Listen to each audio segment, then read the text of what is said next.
Hey guys, what's up? It's Andrew. Welcome back to another video. Today is a very exciting video. Apple, after so many promises and about a month and a half waiting, they finally released their new emergency SOS feature, the one that works without cell service and allows you to contact emergency cell services using satellite. This was a huge project of theirs. It was costing them about $450 million. It's available in the United States and Canada starting today. So I'm very excited to test it out for you guys, and I can't wait to see how it works. They do have a demo, which I'm going to demo off for you guys, and it should be a very exciting feature. When it comes in handy, you're definitely going to want to use it, and Apple hopes that you'll never have to, but if you do, it's there, and I'm more than excited to show it off for you guys today. So let's get into it, shall we? So the way this works is actually very interesting. So if you are not in an actual emergency, because that's the only reason why you want to use this, they actually have a demo feature. So the first thing you actually want to do is go quickly into your settings and then scroll down to emergency SOS. When you get there to emergency SOS, slide all the way down and click on try demo.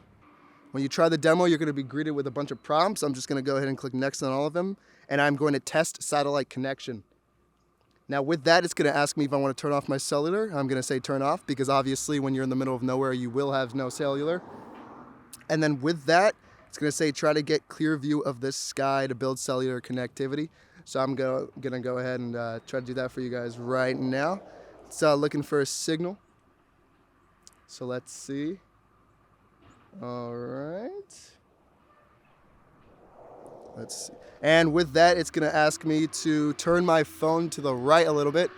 Sorry about that. It's a garbage truck in the back. Oh, and just like that, we've been connected to a satellite. So it's just going to keep pointing at the satellite now. And right there, you can see that the prompt is engaging and it is live. So if I turn my phone, the prompt moves with me as well, just to show me what I'm looking at there, which is really cool. Sorry guys, bugs are eating me alive. Anyway, so after that, you do see that you have actually contacted emergency services and the text is sending. The text does take longer to send over satellite because you do it, farther away in orbit, but it does work. And just like that, it says this is an example, because obviously it's not a real emergency. But yeah, guys, big thumbs up by Apple to implement this. And I think when you do need it, you're going to use it. And it's going to be a very helpful feature. It was $450 million and it for them to make, and it's free for the first 2 years for any new iPhone 14 purchase, which is kudos to Apple for that. I mean, to make it sustainable, obviously you might have to start charging in the future, but really cool by Apple to implement this feature. Really good job, guys. Thumbs up from me.